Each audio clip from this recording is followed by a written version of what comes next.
Welcome back. In my Vivid Vision update, in the last video, I was talking about a stereoacuity game called Bubbles. And it's just like soap bubbles. And you have to pop the nearest one, and then the next one and the next one. And it can be only 2 bubbles, or it can be 3, 4, or 5, or 6 in my case. And maybe even more if you get really good at it. Maybe it depends on the level at which you are. But at the end of the game, you get a certain score, like 84% or 72% or whatever. And you also get a certain statistic, and which is called lowest disparity correct. And you get like a certain number. So today I had like 1,500 arc seconds. And arc seconds are the unit in which you can measure stereoacuity. So I was curious. So before I had like 1,250 arc seconds. Today I had 1,500 arc seconds. And apparently the lower the number, the better. So I went to ChatGPT and I asked, like, what does it actually mean? Like, what's better in terms of stereoacuity, like the 1,250 or the 1,500?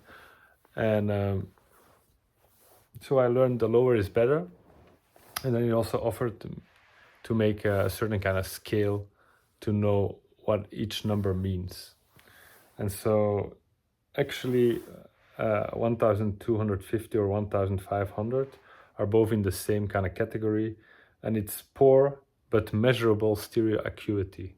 So I'm already actually very happy that there's measurable stereoacuity. So very poor apparently, but measurable, which is news to me because I always thought I didn't have any stereo vision. So I'm very curious how it will evolve the longer I play Vivid Vision and the longer I do the VR headset training, because I feel it's maybe more powerful than conventional vision therapy. So we'll see. But so I'm only in it for 1 month, and we'll see after 6 months, after a year, whatever happens. But to give you an idea of the actual scale when it comes to stereo seconds or arc seconds, so the unit that's used to measure stereoacuity. So the normal excellent score for stereo vision is actually 20 to 40 arc seconds. So many people with healthy binocular vision fall into this category. So you should have like 20 to 40 arc seconds, and then you have normal stereo vision. And the good functional category, so you still have useful depth perception, but it's not excellent, it's not perfect, I guess, is 60 to 100, right? So if you have 50, I don't know, you're in between of normal and functional. So the excellent is 20 to 40, functional good is 60 to 100 arc seconds. Then reduced stereo vision is 200 to 400 arc seconds. So that means noticeable difficulty in fine depth tasks like threading a needle. So already if you have 200 to 400, it's very reduced stereo vision. So I'm not there.